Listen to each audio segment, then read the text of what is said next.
So little known fact, or maybe you guys knew it, but Sandy let me know that today is National HVAC Technician Day. So didn't know such a day existed. Did you know that existed, Vance? I did. Did you know it was today? I did not.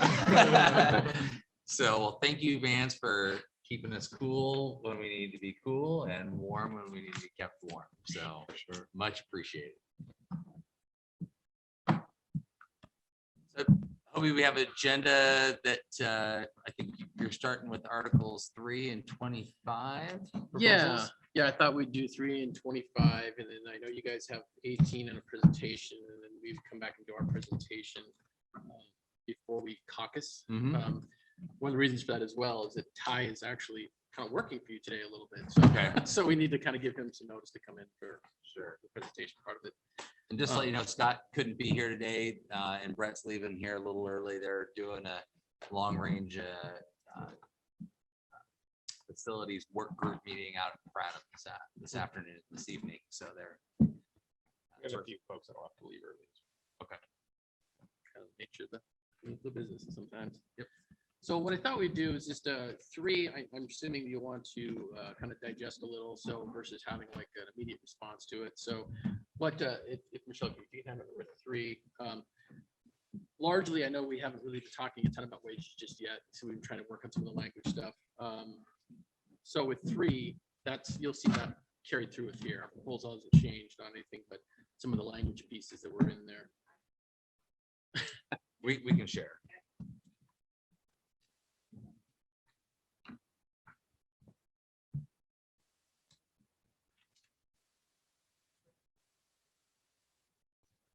So on the front page here, we were at 90. We came up to 112, which is about half. I think it's 112.5 technically.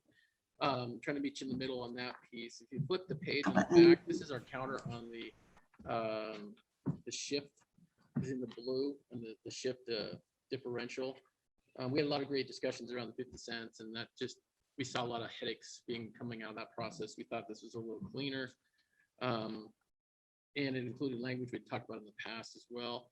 The rest of it is the same proposal, or the green is the areas where we've agreed with the parts of your proposal. Like I said, I figure that's something you'll want to have more discussions about. But if there's any questions, I can definitely answer those now.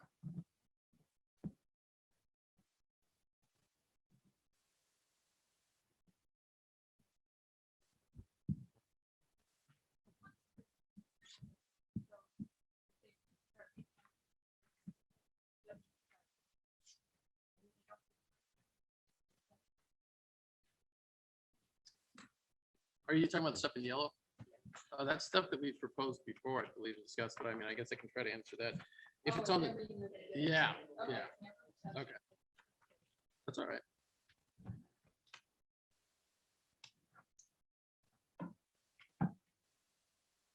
The blue is the only changes for this proposal.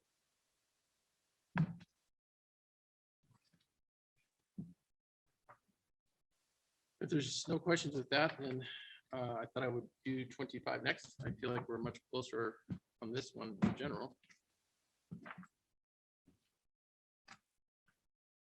Sounds good.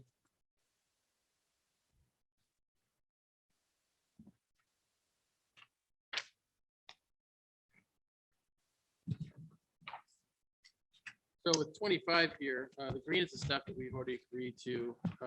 Flip about the 4th page in, you'll see the language about the 90 days, change to 112 to mirror what's in what you just saw in 3. You flip to the end page. I highlighted it in green, but it's actually existing language with Lisa's explanation about how funding would affect this piece. We felt comfortable with the language the way it is now, so we just reverted back to current contract.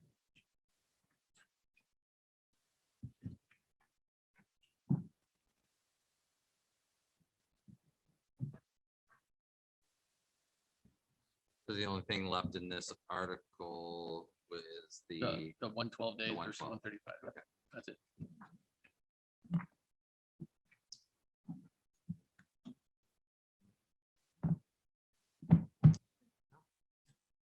Okay, so you're up.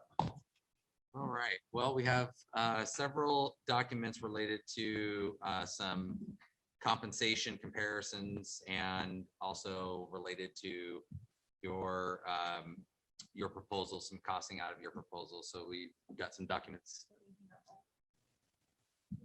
Let's just maybe do the financials first, and we'll come back with the emergency, the Article 18 language. So did you want to do 18 first or second, I guess? I would rather do the compensation Okay. first. No, that's fine. Yeah. Thank you.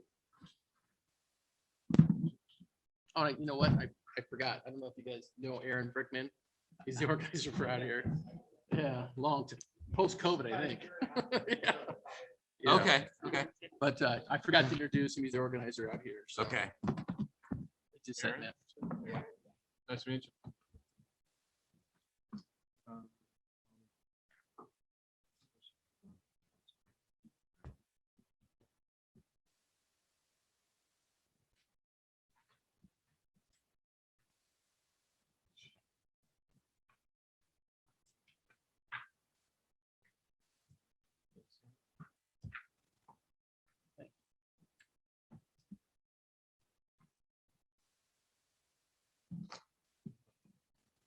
I think the three documents that you have, one of the, and I think maybe was our first session, you talked a little bit about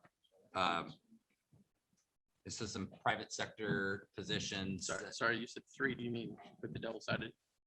Oh, okay. Sorry. That's okay. I did. Well, I'm Just gonna make sure I start. run around here. Just making sure I have them all. If you want to start.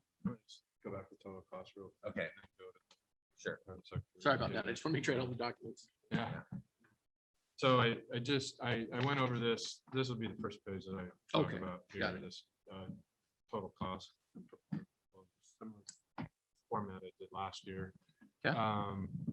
I presented it all verbally in my presentation last time, except I didn't have a number for the vacation, and I just thought I wanted to just wrap back around to the cost. So everything on here is what I had discussed last time in terms of cost. So you can just kind of follow that, the COLA and the insurance and that type of thing. But we did get the vacation costs down. And when I responded to your email yesterday, Vance and Hobie, I referred to last year's number, and I was thinking it would be pretty similar, but actually it was quite a bit more. I had forgotten. I knew that there was a proposal for vacation for 10-month and 11-month last year, but I had forgotten until I looked back at my notebook from last year that the number of days was quite a bit less than what's this year's proposal. So the number was actually quite a bit bigger. So I just wanted to explain that number. So the additional vacation days for 12-month employees would equate to about $30,000. To add 10 and 11-month employees at the same vacation day awarding that we have for 12-month would cost an additional, well, it costs $466,000. But I put a footnote on that because really it's money that's already being paid to the employees, but it's then permanent employees that we don't have in the building like we do now. So I call it lost production by SFSD permanent staff. As far as new dollars are concerned, it would cost $356,000 in substitute costs to cover that time off. So that's, does that make sense? So whether you put the 496 in there or 356 in terms of the total cost, I guess you could go either way with that. But the total cost of the proposal would be $1 million. For goals, insurance, everything. Yes. Yeah. Everything. Yep. Thank you. Yeah. Appreciate that. So, we wanted to just, we wanted to do our research. I think in the past, we've done quite a bit of, research with, compared to other school districts. But you had mentioned in your proposal about private companies and that type of thing. So our team did some research, and that's this sheet right here, front and back. So we did do research around the region here in Silverton, down into Staten, into Salem. Private companies, anywhere from Home Place to the Oregon Garden to the hospital. and down in the state in the Geldwin, Hvac. So we have a number of different employers, and you can see, I won't go through every one, but just what the information that we were able to glean either from their websites, from making phone calls and or stopping by. Starting wages, hours, flexible or not, and then benefits, insurance and retirement. So you can see that, wages, they vary, just of course, depending on the position and how long they've been there, but insurance wise, there's a number of places that offer a small amount of employer contribution, or in some cases, none at all. I can speak to Home Place, for example. They have 60 employees and only one is offered insurance benefits of any kind. That's the manager there, and they pay 67% of the premium. The servers and pizza makers, for example, they make minimum wage to start plus tips, but they're not offered insurance or retirement. And then you can also see mid-managers make $20 an hour. So you can just see there's a lot of different types of jobs and companies here. Obviously, this isn't a full-scale analysis, but it's kind of represents our area. But in addition, we found a study.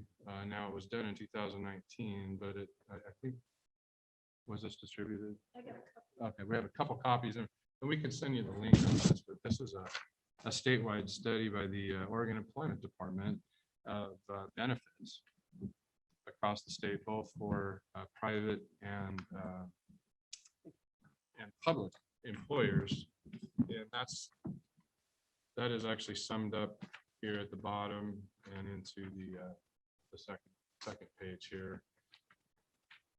Kim, did you want to highlight a few things that maybe jumped out to you when you put this part together?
Yeah. All employers to pay, but it has to be 1 hour paid sick leave after 30 hours of work.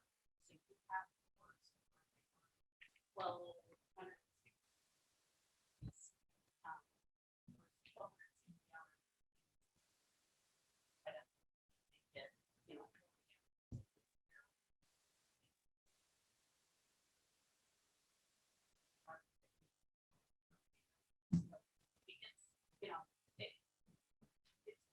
the value of employment.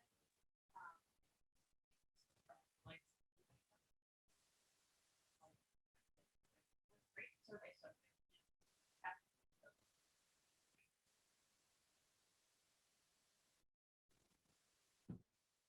Yeah, why don't you go ahead and send that to me in advance? We'll absolutely take a look at it. So the last thing that I had, some of these sheets relate to Dan's part, but this sheet right here, the total compensation analysis. I really believe it's critical in making comparisons to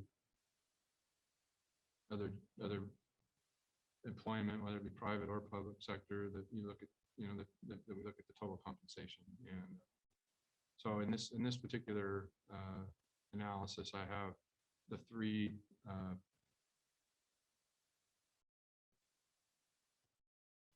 majority contract types: 182-day employees, 209-day employees, and 260-day employees. And now it's possible 182-day employees could work either 7, 7.5, or 8 hours per day, but 7 hours is defined as a great number. 182-day employees could work 7 days. So 1,274 hours per year, 1,672 hours per year, and then 2,080 hours per year for the year-round employee. So I just wanted to break this down into a total comp per hour. And I started with the insurance. So based on this year's contribution at $1,645 a month, which is the same no matter how many hours per year are worked, or full-time, whether it's 182, 209, or 260, and put that into an hourly rate. So then I just took an example. I took column D, step 5, column M, step 5, and column Q, step 5, just as an example to play this out. In the hourly wage based on this year's salary schedule, the employer first contributions, 29%, and then the insurance contributions on the per hour basis, and what the total compensation per hour is. This doesn't include the taxes. It doesn't matter who the employer is. Everyone pays Social Security, Medicare, workers' comp, etc. That's an employer cost, but did not put that into the analysis.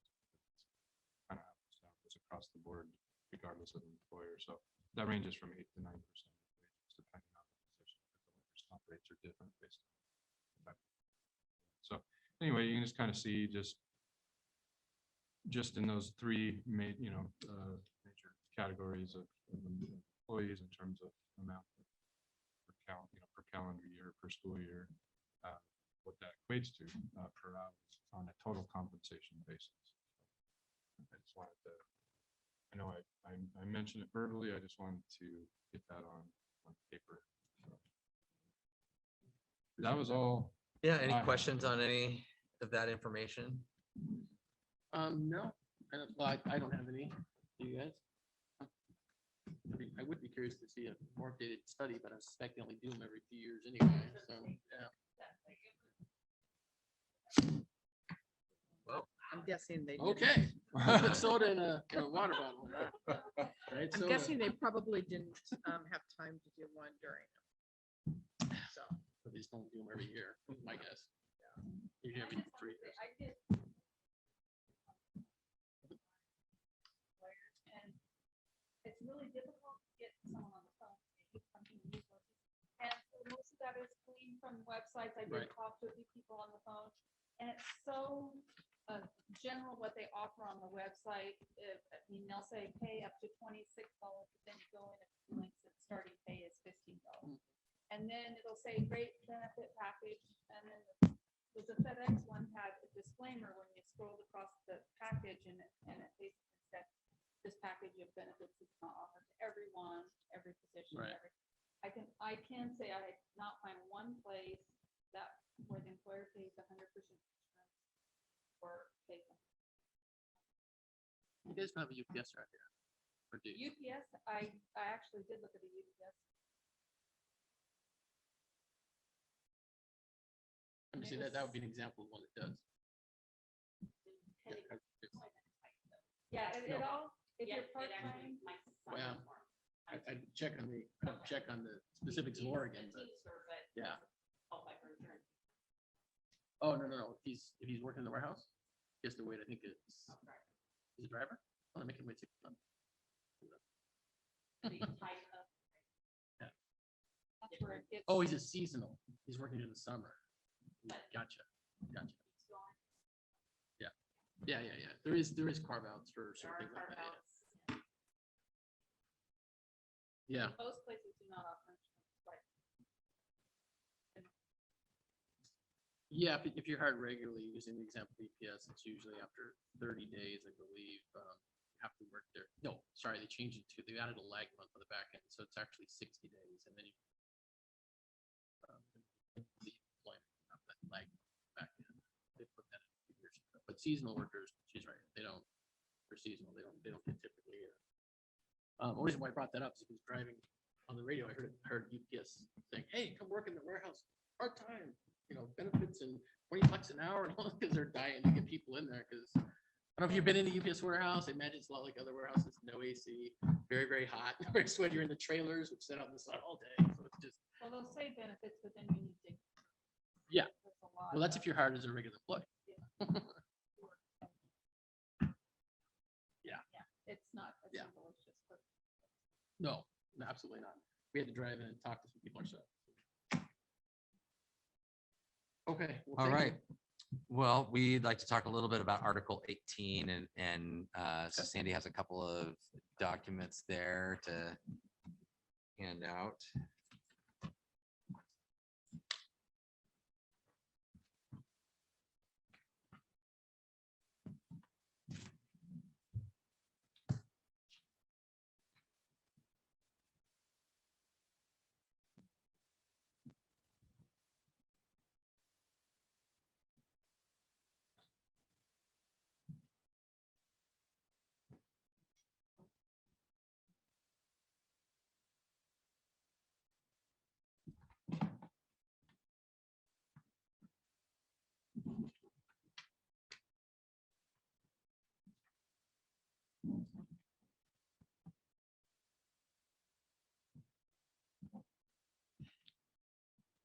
So I think last time we talked a little bit about, some concerns that you read at least one email or a letter from one of your members around this, around makeup time. And we talked a little bit about, our commitment to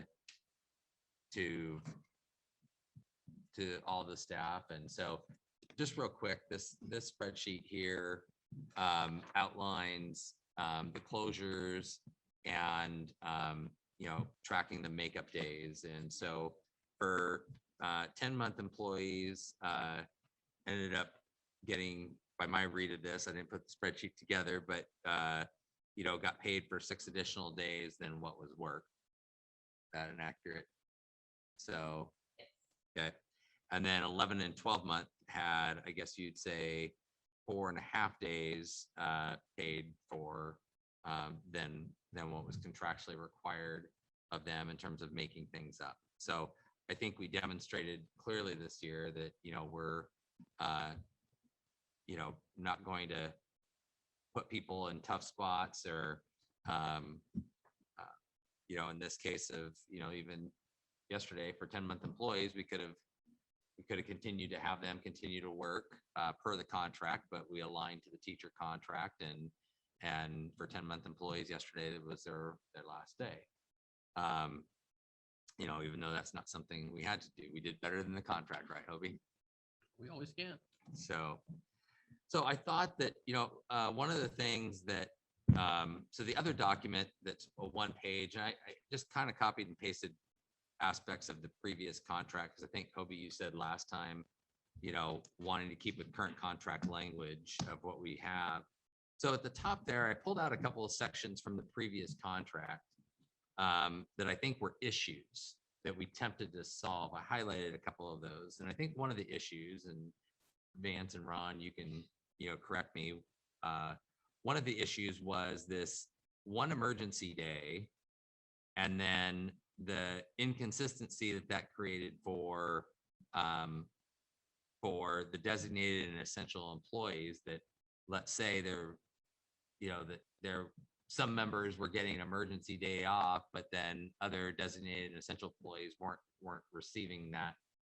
And so there was a equality issue, fairness issue, we'll call it fairness, between that. And so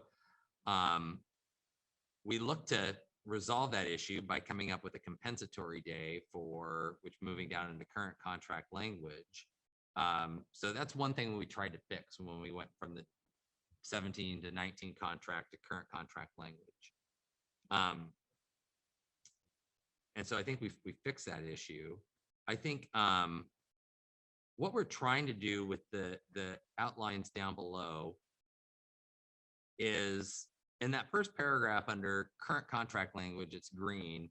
You know, that's essentially what we do for 10-month employees. So if there's a closure, employees will be paid, they agree to make it up. So we captured that in the 10-month employee section. And in this case, you know, we can do that. In this case, we didn't make it all these extra days up, but we, you know, that fits for that group. I think the issue we're trying to solve going from current contract language to the next two groups is that first sentence in the second paragraph that's yellow, the district reserves the right to require designated employees to report to work on time on inclement weather days. So if we take the ice storm situation, we had for all of our 12-month employees, we had, I believe, 5 employees work 40 hours that week. And then all other 10-month employees worked 24 hours that week. Okay. And of those, and 3 of those employees that were to work the 24 hours, the Wednesday, Thursday, and Friday, 3 employees, I'm not sure their specific circumstances, but they didn't work. They couldn't get there or whatever their situation was. And we charged them leave. Their supervisor talked to them. Supervisor said you need to use leave if you're not going to be able to come in, and they were charged leave. So that's we're trying to spell out in the contract what we did. We talked about it, we met about it, we discussed this and said this is what we're doing. We presented everybody that worked that week. Because that first sentence, the district reserves the right to require designated employees to report to work on time on inclement weather days. That implies that if they don't, something's going to happen. We don't know what that something is, but something's going to happen.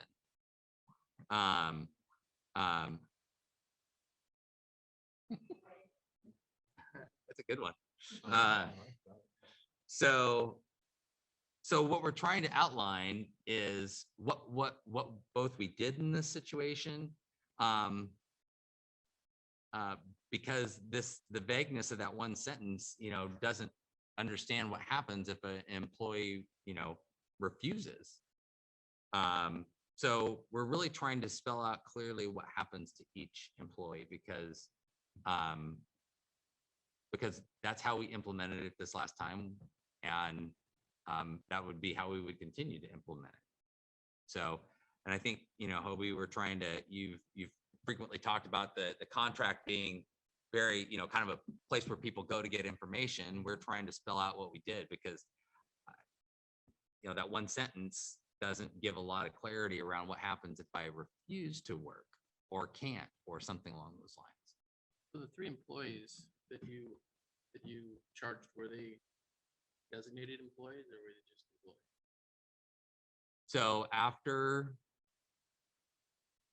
So we had the ice storm and we had 5 employees that we designated to come in, and then after on day 2 of the closure, we realized that operationally we were not going to be in a position where we could operate schools. Okay. But we also were out of the woods, so to speak, of, you know, access to be able to get to buildings, and we needed more people on deck to get the schools ready. So whether you call those folks designated when they're an entire group of people, I'm not sure.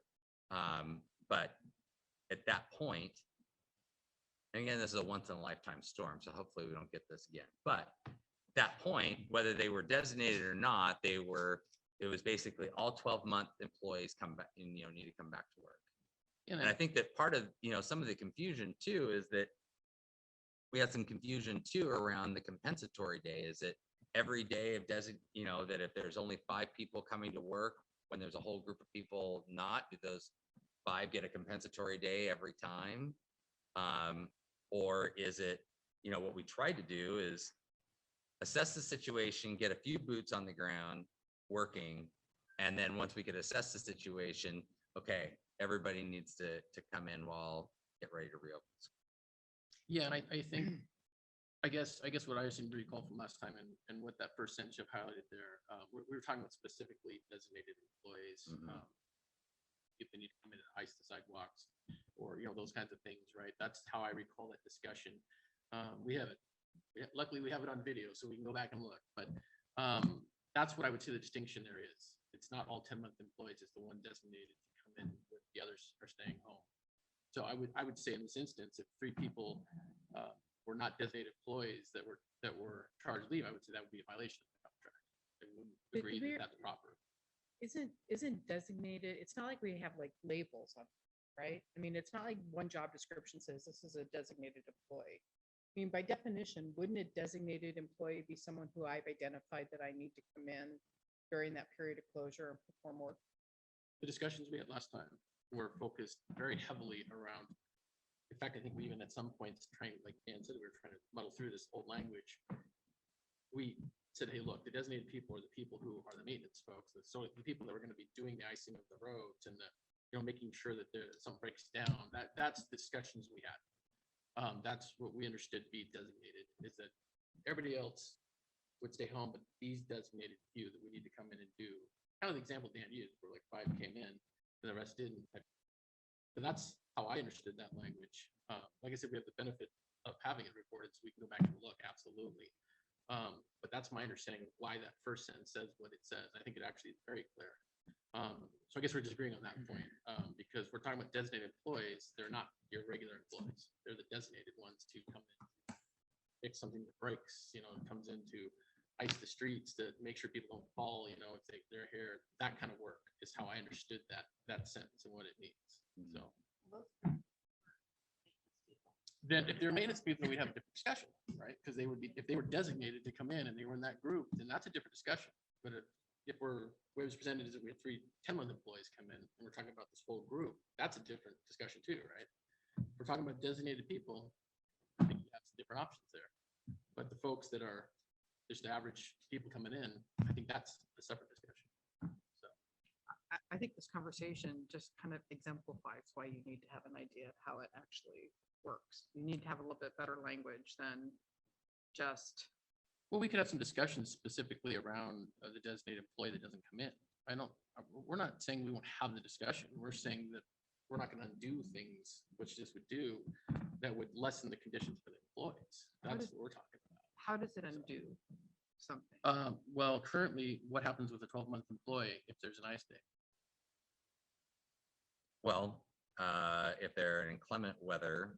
And they're not a designated employee, what would happen? So a 12-month employee on an inclement weather day they get 1 free one. Mhm. And then beyond that, if they can't report to work, then they would need to use leave. But that's not what the contract currently is, right? That's what your proposal seeks to do. And that's Right. how we would do the contract that we already have, that we already bargained, and lessen the conditions for the employees. So who are 12-month employees besides custodial and maintenance? Secretary, We have a few secretaries. it's a smaller chunk by far.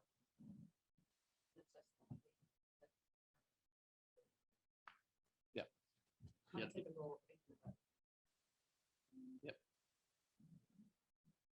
But I know we're gonna go back and forth a little bit on this. I just want to make sure we have some good discussions. Right, and I think that, in terms of trying to present some reasons, some history there, so, Mhm. the last time there was no, we're happy with current contract language. We're trying to present that we need to provide some clarity, because I think we have a couple of problematic sentences in the current contract language that need to be spelled out more clearly. And I think a more targeted approach like that, I think, is something that we could have really good discussions around, because I think the rest of it works the way it is. A good chunk of it was from your side of the table that we agreed to. And we're not opposed to making things smoother. We're just opposed to wholesale change when it doesn't seem to serve members. That's the concern we have. What's this other line down here? agree to make up such temporary days, closure days. Oh, that's the same as the. That's the same. I'm Okay. just trying to point out, some areas where we're continuing to say what we're gonna do that seems to work. Right. So, All right, well, I appreciate that, and then the discussion, we'll have to caucus on it a little bit more. but Bring back something for you, a little different. Was that it for? that's it. All right, can we take a quick caucus, because we gotta get Ty down here. You mind if we take a quick caucus, we gotta go get Ty, he's working, we gotta bring him down to help with Okay. the presentation. so- Sure, we'll just hang out here then. Yeah, that's fine. Don't steal any of our stuff, okay? Got it. We figured out how to get to print, so. we're But here. You're one step ahead of me, if not more. So. Well, I have ties. Daniel, did he turn it back? I don't believe so. You're good? All right, thanks, Oh, Daniel. I guess so. All right, so the way we have it set up is we're gonna have Vance present, and then Michelle present, and then Ty present, and then Dominic's gonna present. We're gonna move in the end there so people can talk into the microphone. Okay, And Right. then when we're done, if you can hold questions till we're done, it would be a lot easier so folks can get through it, so. Okay. All right, cool. With that, I turn it over to Vance. Okay, so we also checked local companies in our area, starting wages and generous benefit packages.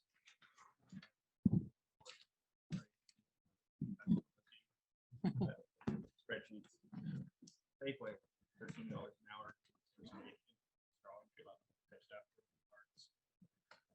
Starbucks, for the public web page, starts $15 an hour this year. Amazon, for their starting wage, probably seeing higher than this, but it says $15 an hour. I think $16.75 is what I saw on the back of the truck. You're gonna get a copy of that, or do we have to write this one down? It's actually being recorded for you. Yes. That's okay. Diane Foods, $20 an hour. That was an office job. Kids Northwest, which is a company that provides services similar to our SMAs, but more in a private setting.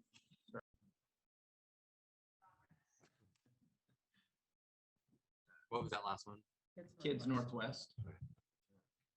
Again, these are all places with generous benefit packages as well. In-N-Out Burger, $15.25 an hour. Local McDonald's here, they're actually owned by a company in Portland, it's called Green Tree Enterprises, $14.75 an hour. That one was a little more difficult to find. Silverton Hospital cooks, $15.75 an hour. All these had healthcare, retirement type packages with them. And what were the healthcare and retirement packages?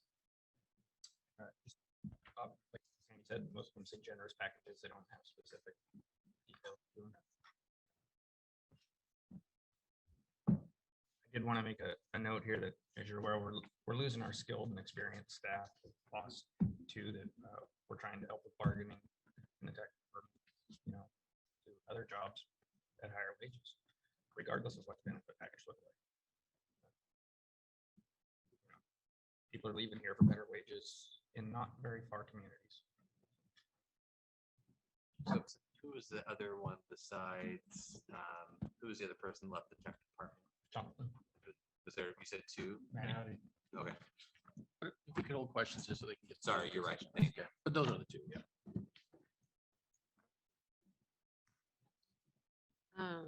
Just go ahead and give them both, right? Think so. Appreciate it. I do have a couple visuals of mine, so they're coming around.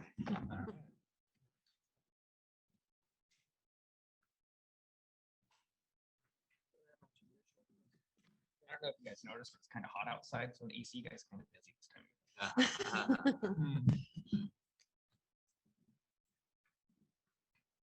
So the first one I'm going to talk about is there's a survey we put out last week to our classified staff. But we do have a wide range of people working for us during this. They all have different placements on the pay scale. So we wanted to see if people are working multiple jobs to make a living, or if they're doing well with what they're paid by the district currently. So the top question was, do you have a second, third job to make ends meet or another source of income? Little over half, 55% said yes, they do have a second or third job. And the next one, if you depend on another person like a spouse to help with bills, and almost 90% said yes, they do. 118 out of 135 respondents could not make it on their own.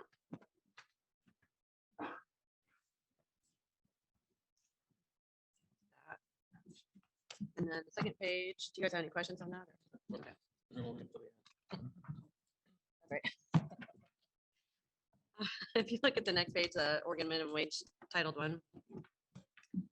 So I kind of went back to 2014 with the Oregon minimum wage and then where our entry level minimum wage was for the district. And we started out 14.5% above Oregon's minimum wage, stuck around there 15, 14%, dropped a little to 11% above. And then we dove down to 8%, 5% above.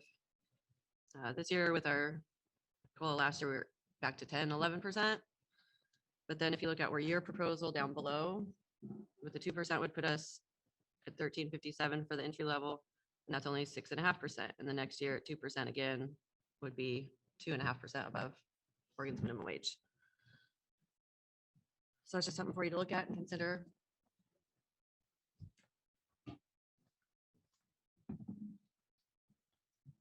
I'm passing out the same kind of chart I did last bargaining. Like Steve and Dan had to kind of know what it looked like.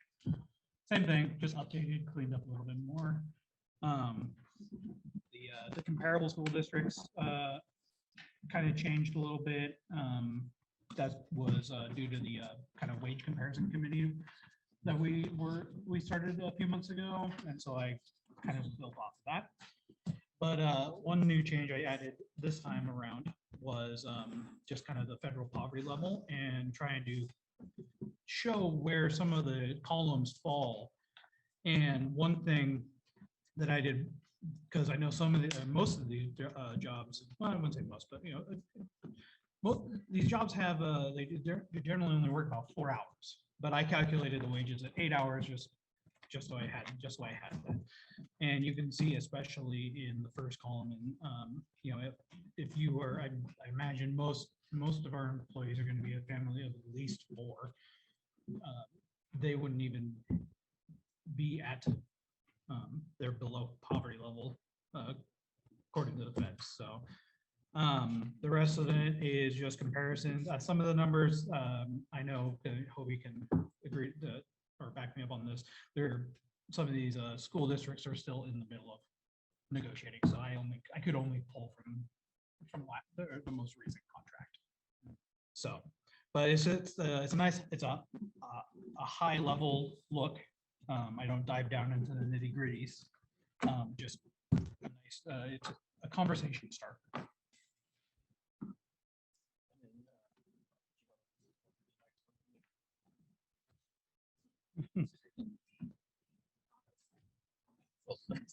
Chair. I got offered a job at Diana Food at $20 an hour with full benefits here recently.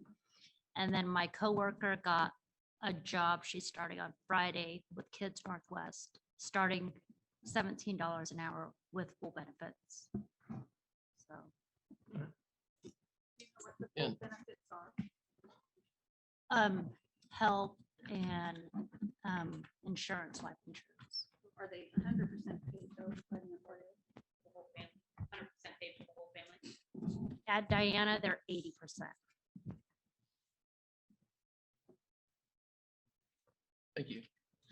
And then I guess today, was it today?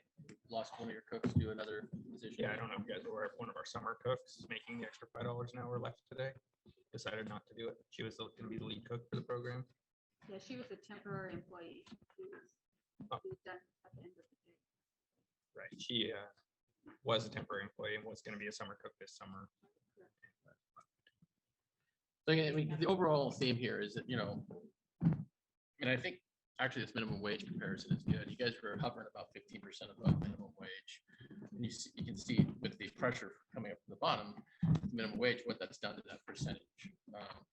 And at the end of the day here, we're trying to get the best people we can to come work for the schools, to work with the children, the next generation. And it's just going to be harder and harder if we don't address this problem now. I just don't see a way out of it because it's going to go up 75 cents here in a few weeks. It's going to go up 75 cents in it next year. I mean, if we were getting those kind of raises, we wouldn't be talking about wages right now. Let's be honest, we wouldn't. So we just wanted to give you some perspective that we found out there. So with that, if there's any other questions, please, this is the time. I'd just like to make a statement to Michelle, the chart from the survey. I don't know the exact percentage, but the majority of our classified staff are 182 day employees.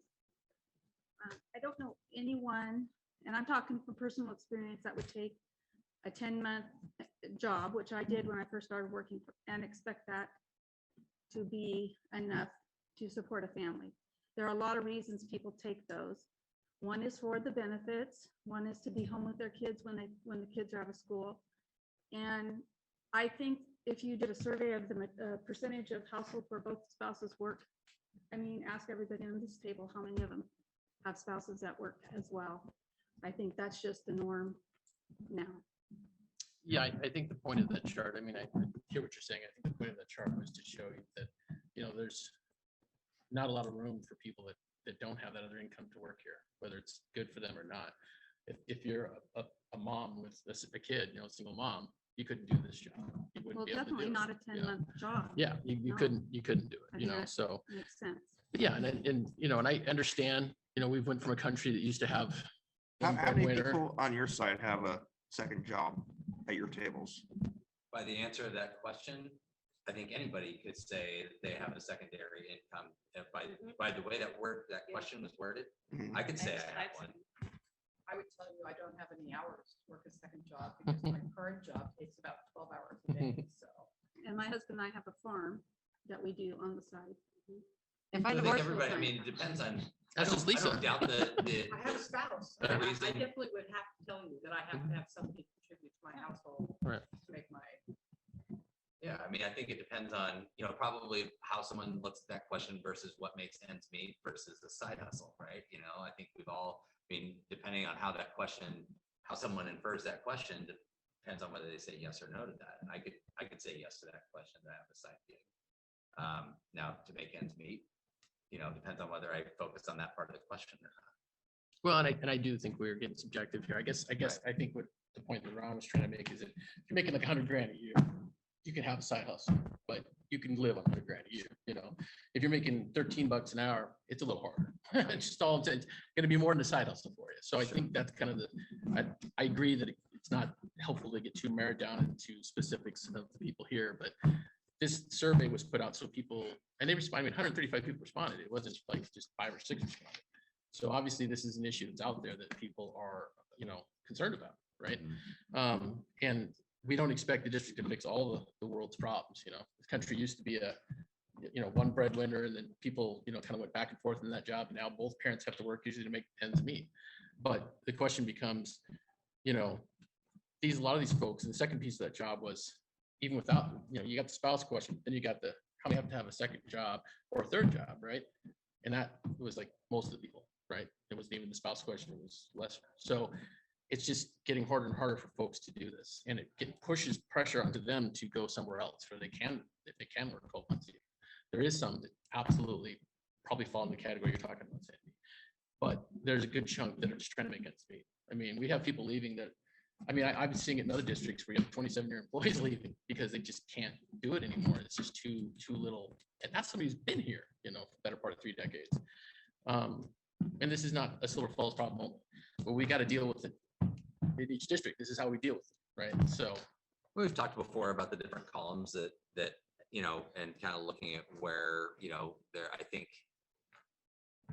So for instance, like our EA positions, I think are still, getting a good turnout of employees, and we're, as far as people applying for them, we posted for that preschool position, and we got 6 applicants for that. That's not too bad for a short 1 week posting. Mhm. We've had others, but in our technology department, where there's more demand, especially with, the two people you mentioned who are ambitious and looking for new opportunities, there's probably going to be some turnover there. Sad to see both of them go, but also wishing them well because they're seeing a new and unique opportunity for them. So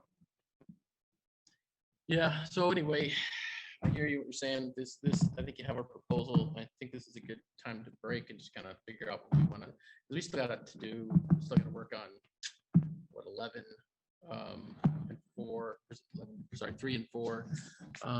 Do you think you'll be able to get back to state on 25 if that looks like something that's close? we'll discuss 25. I'm not sure where we'll be with that, but we can discuss that for sure. The only comment I want to make, I appreciate the data. And I did a really nice job with the spreadsheet like we did last time. I think, I feel very strongly that we just can't get away from analysis of total compensation. Chief, $30 an hour. At that one example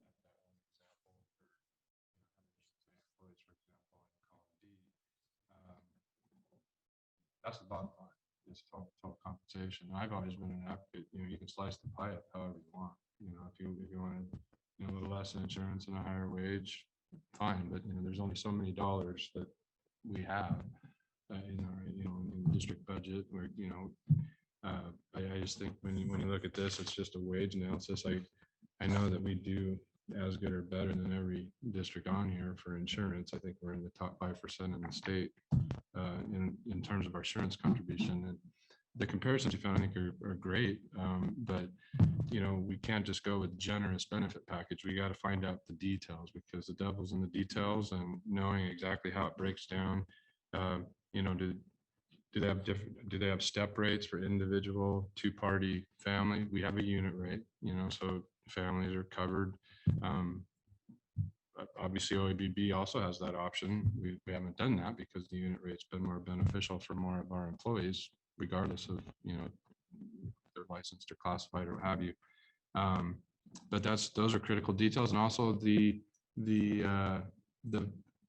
true value of that insurance package. You have to compare, okay, not only how much do they pay towards the premium, but what kind of benefit, what's the deductible level, what's the co-insurance, and those types of things. Those all have value tied to it. And also, I really don't believe that any of the private company examples that we've shown you today or that you've had today have a pension program with no deduction, from the paycheck for going into retirement, not just retirement program, but a pension program. So those are things that have to be looked at in total compensation analysis. So Yeah, and I think that's right. And I think that we also, you guys, these people working these other jobs can get more hours and can get overtime, which is not a possibility here typically.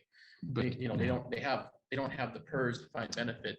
They have a 401k, but then again, they don't have the state coming and taking money out of that account, right? So I mean, there is trade-offs. You're But they're absolutely probably right. not, but those 401ks are probably not solely employer paid either. I mean, they're probably. No, there's usually a matching. match. Yeah. Yeah. And most of the ones I've seen, It's usually 3%. 6%. you usually can put in 6% and get a 3% match. That's the yeah, way and that it would work. varies from company to company, depending on their needs, but And 188 employees can, come and work and get 12 months worth of insurance, just like 260-day employees do. And if they want to, they could go work the other 80 days somewhere else if they want to, or, they could have the time off regardless, whatever their situation, they can make that decision.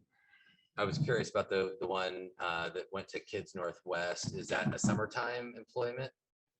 Starting. Okay.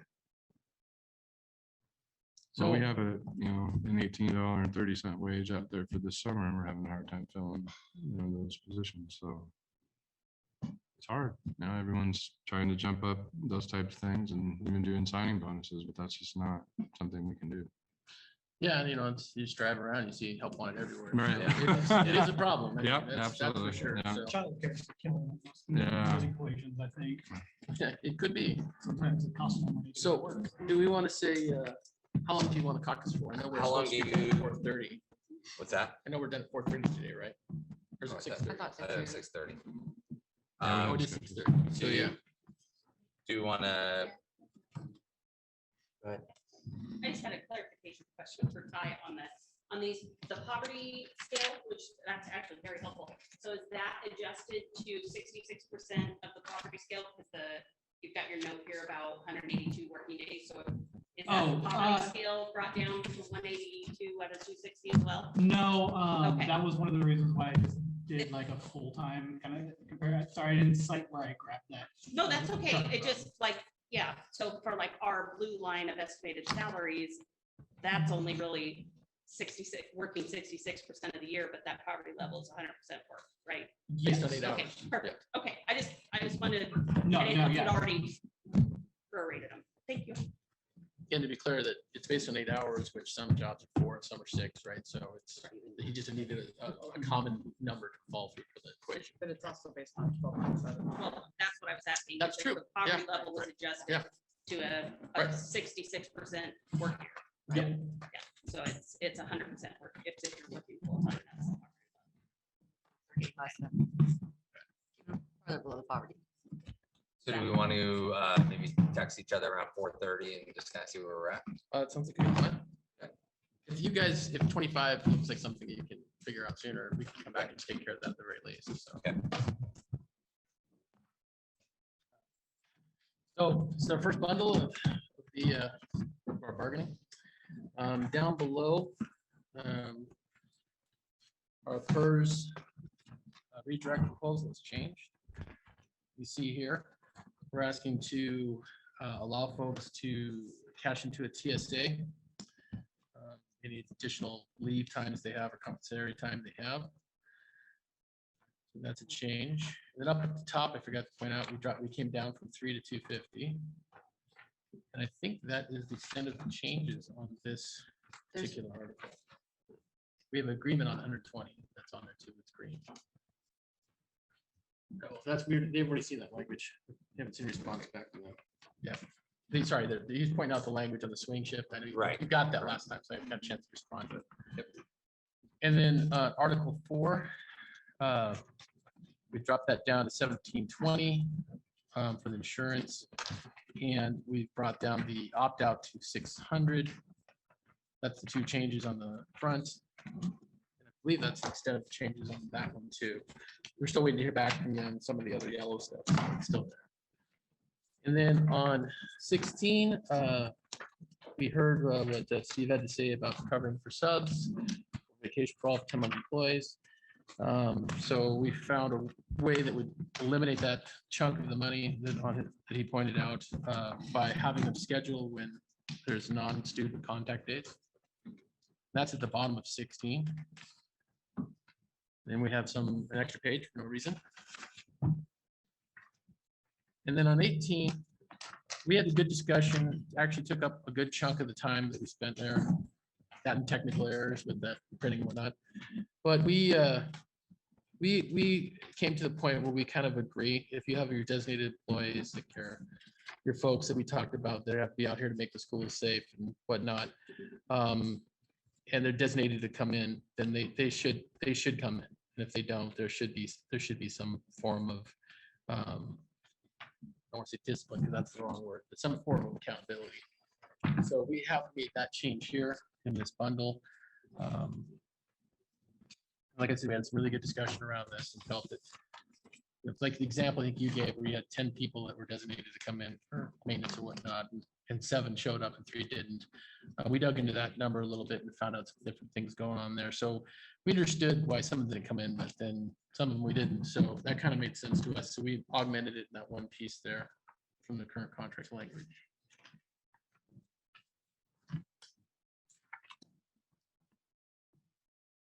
If I got the vacations one. did I- 16? Yeah, 16. Yeah. Oh, we got 2 down there. No, we only Oh, have- I didn't have one, but I could give Dan one. weird. Should have enough for everybody. Good. That's yours. Thank you.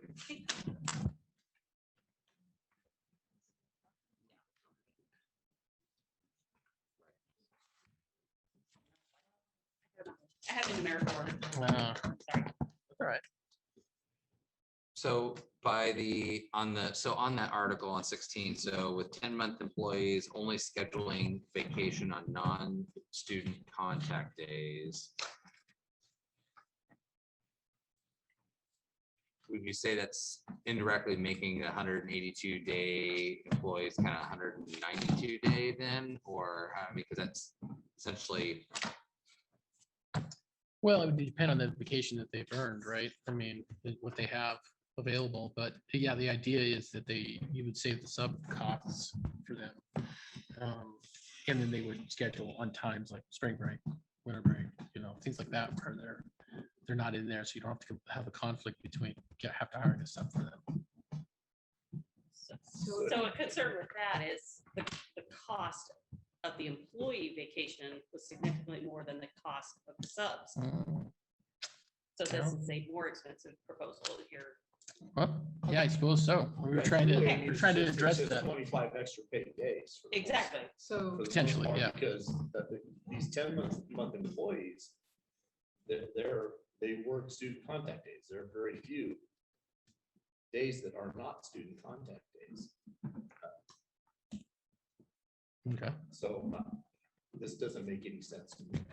Yeah, the intent was to try to offset the sub costs, but that's a good point, actually, so we'll take another look at that, Yeah. but we've got because this. the for now. 7-year, I mean, because what do we say that the average, what's the average employment of? Of classified staff was 7.4 years.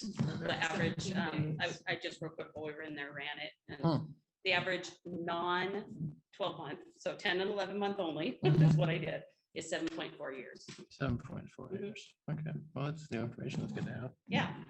I do think this proposal is more expensive, probably, because I think it ends up adding 17 work days or approximately. there. Well, now that we have those numbers, we can go back and look at that too. So that is helpful. The cost of your vacation proposal for 10 and 11 month employees was it $450,000? It would be more than that with this. The subs, of course, have a lower cost than employees. Well, I think this is just gonna by definition have days, Mhm. right? Correct. So they're. And even if you put it on spring break, you then are paying for spring break, but you weren't paying for spring break before. Right? So it's an additional 5 days. Yeah, potentially. Yeah, I can which see your is more point. than Yeah, what your original proposal was. I can see your point. Yeah, we were trying to offset one piece and created a whole nother issue. So, so we'll go back, especially now that we have the average numbers. We'll go back and look at that piece and see what we can come up with there. So I have a calendar that we put together. Well, it's the calendar of the 182 day employees. On the front is the normal one that we hand out to everyone. On the back is one that comes out of the payroll system that clearly indicates what are work days, what are non-work days. And if you look at this, there are no months that they have to work every day of the month. And there are several that they have.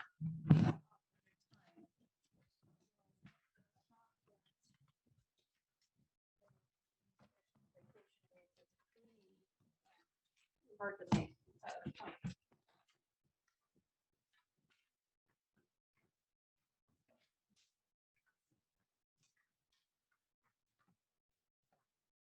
To be clear, these are unpaid days off, correct? The back, I believe, is what she's referencing. The blue days are, if I remember it, off the top of my head, Blue in or our work payroll days? system, the blue days are work days that are paid. The yellow days are non-work. No, the yellow that days are paid days off. Those are your holidays. And the pink ones are non-work days. So that's all the Those are Christmas break. unpaid, though. Right. Right, they're unpaid Okay. non-work days. That makes sense. All right. The blue plus the yellow are, plus the green, excuse me, because the green is payday, are compensated days. So And I think the reason Sandy brings it up is when you were talking about your proposal, Obi, you were talking about people needed a day to not be at work, to just kind of have some quiet time. And I think her point was there are opportunities in the calendar where that happens. Yeah. Have the calendar set. And continuing on with that discussion that we had, it was also that they could get out and get away, rest their mind, do something separate from work, the studies show that that's helpful and healthy for people. So for the full context of that discussion. Okay, well, this is helpful to have as well. Yeah, I think to echo comment Sandy made earlier, about, I think one of the reasons,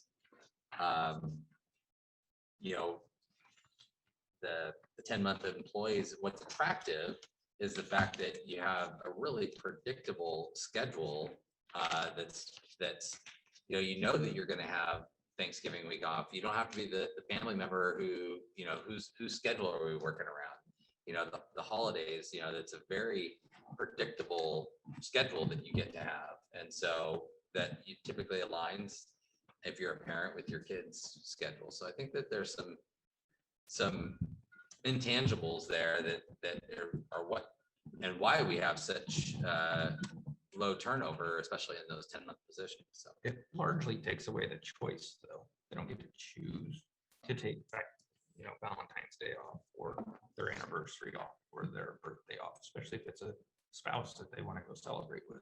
Well, they have three we have 3 personal personal days. days. I mean, those are, Sounds like those need to be saved for snow days, though. well, not for 10 months, because they just make up the days they will work. Well, yeah, and I understand what you're saying. Is there questions on any other part of this we gave you? Or was that the only one that brought any questions to mind?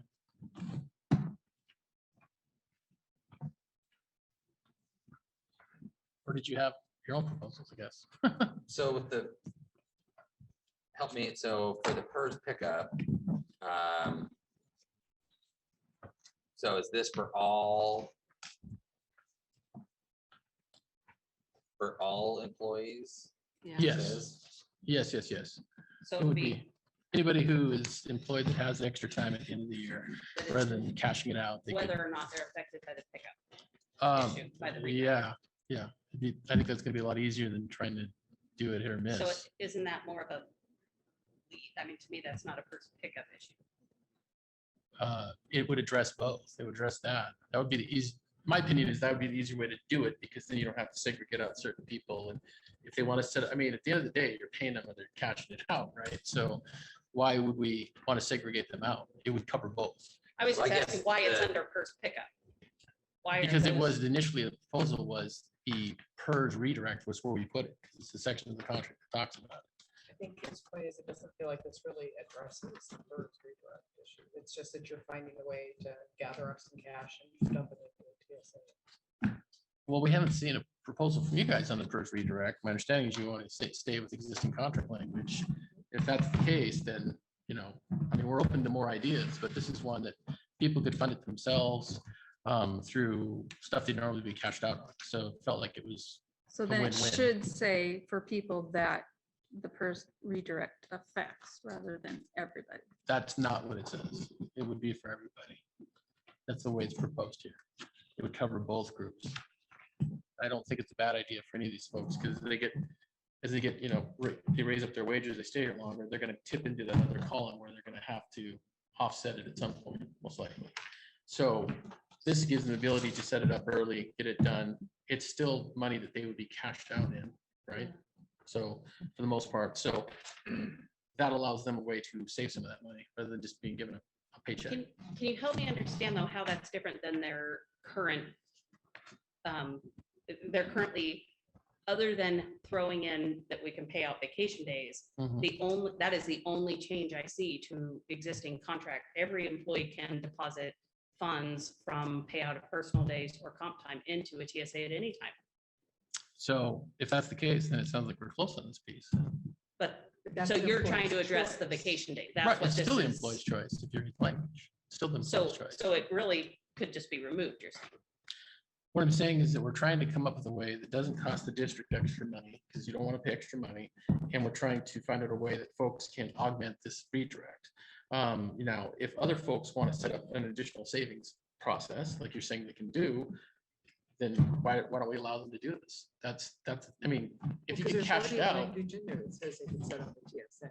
right, but it says that they get cashed out with the exception of vacation days, they get cashed out on their comp time, they get cashed out on their personal days.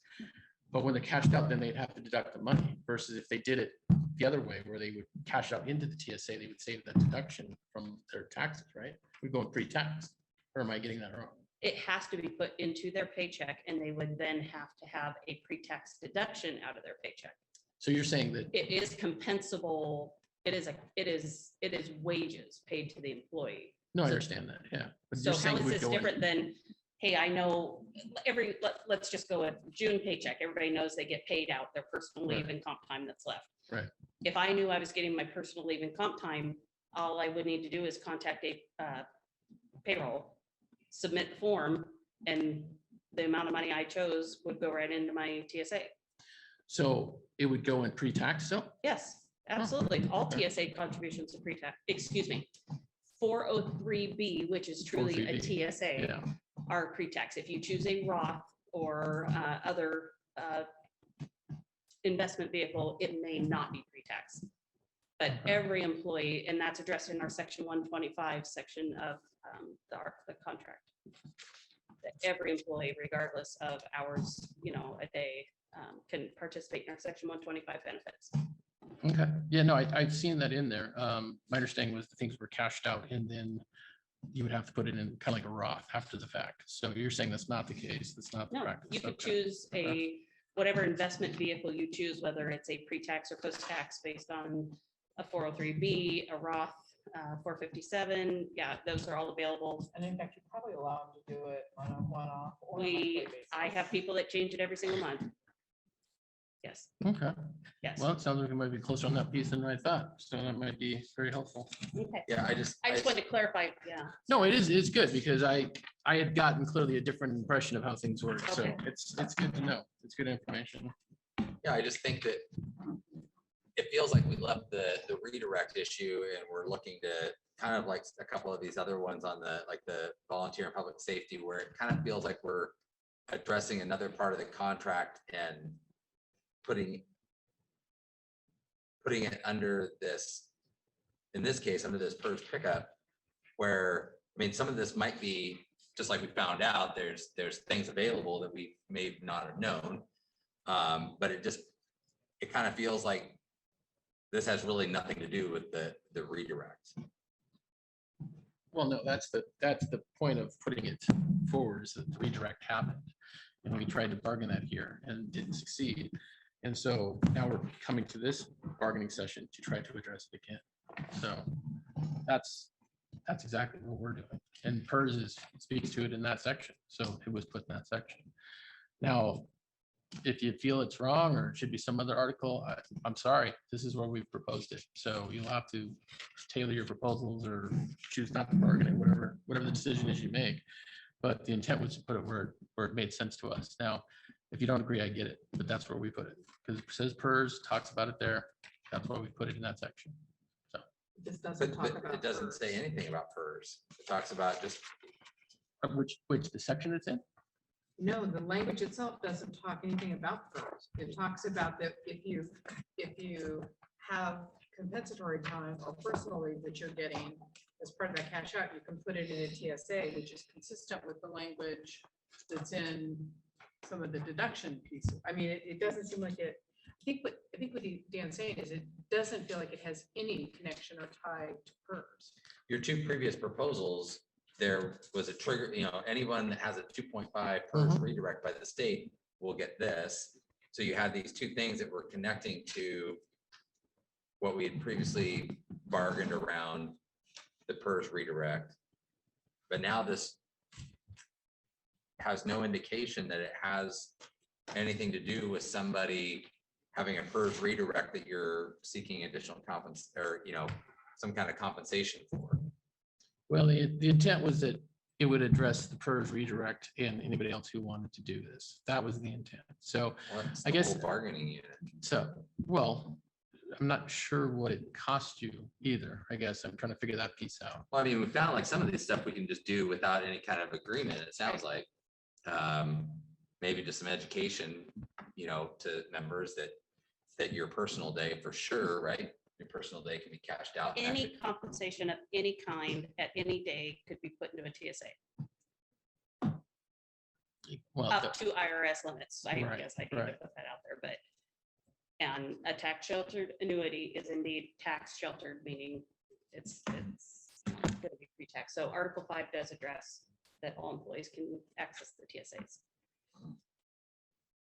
Well, I would say that the piece that's still remaining would be, even if we conceded all those points, would still be the vacation piece. Right? And that was what I was asking is you're, in essence, the proposal is that they can cash out vacation. Is that? If we're all in agreement that they can do this pre-tax, which you clarified a lot of that, which I appreciate, I would say we're very close on that. That would be the last piece that we would have to address with the other understanding under the other two. And it would be a cash out of vacation, whether or not you're affected by the PERS pickup redirect. Yes, it would be, I mean, we could limit it to the PERS people. We could do that. You're right. But the thing Well, becomes that's is that, you know, these people make more and more money. They're going to flip into that because it's a static amount unless they change that per month. So they can fall into it. You know, if you have to work extra hours some months, you could be bumped into that higher Absolutely. classification, right? So it makes sense to like try to open it up so that folks can just do it. Right. And then we have one system, everybody follows it, much like you're pointing out with the comp time and the vacate or the personal day cash out, right? If we have one system, we do it one way, then it just seems like it'd be easier. It's a lot easier to educate people and not have to say, well, only about this exception or that.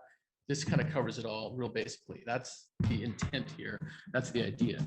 If it's written better some other way, it's where we have back and forth across the table. If you have a better way of writing, it makes more sense. It was clearer for your process. I think we would look at that. Yeah. I was just trying to understand how it relates to a PERS pickup.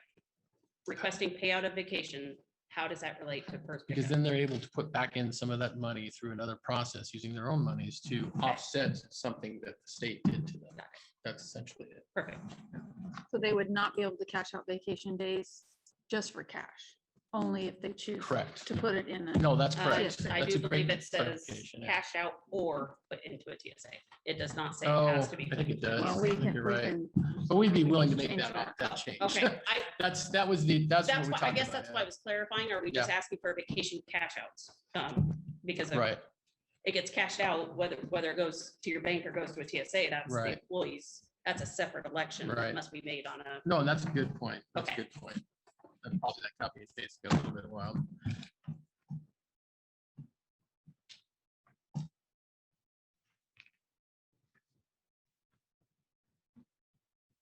All right, made a note of that as well. Is there other questions? I just gotta say, it just feels like this is an attempt to get vacation days to be able to be cashed out, which is not currently existing in the contract. Yeah, we just went through that whole thing there, right? Well, I mean, The We- intent is she pointed out something absolutely correct, that we didn't distinguish vacation from the other two. That is absolutely correct. And that's not what we intended either. We intended to have vacation be separate specifically for it. Is Say that that clarified? again. I'm trying to follow. Say that again. You Sure, want sure, sure. vacation to be separate for what? You don't have the right to cash out vacation currently in the contract. We want to allow those people to help make that difference in that PERS redirect by being able to use some of their own vacation money to cash out to put into a TSA specific. But the way it was worded, she was correct and said all three of them was either or a combination. And that's not what we were trying to do. We're trying to make it so that they can offset some of that damage and put that into the TSA. So that was clear. how did it come to be able to put into another retirement vehicle? That is exactly Okay. right. Yeah. Perfect. I appreciate it. Thank Yeah, you. no, you're right. The way Yeah. it's written, you're right. I should have made that clear because the way it's set up, it looks like it's all three can go in there when it's supposed to Which be. they could, Well, the two we of them have, already we have some can. employees who, they Yeah. get a paycheck of $3 a month because they've figured out exactly, they're working for retirement, Mm-hmm. period. So between, yeah, it's very interesting because they'll say, oh, I know my taxes are changing, or I know my pay's changing. I need to refigure how much I can put into my TSA because they literally, want as much as possible. One, their taxable income is nil. So they're Right. coming out ahead in some ways. But, also bumping up that retirement on top of the healthy PERS account already. So, yeah. Right. don't want your job. Remember, I don't wanna know race those time comes things. around. Uh, Okay, Well, so, I think we're at 6:10. Do we have any questions about these proposals? Do we, I don't think we'll have 20 minutes to talk and come back. So we're scheduled again for the 7th, same timeframe. right,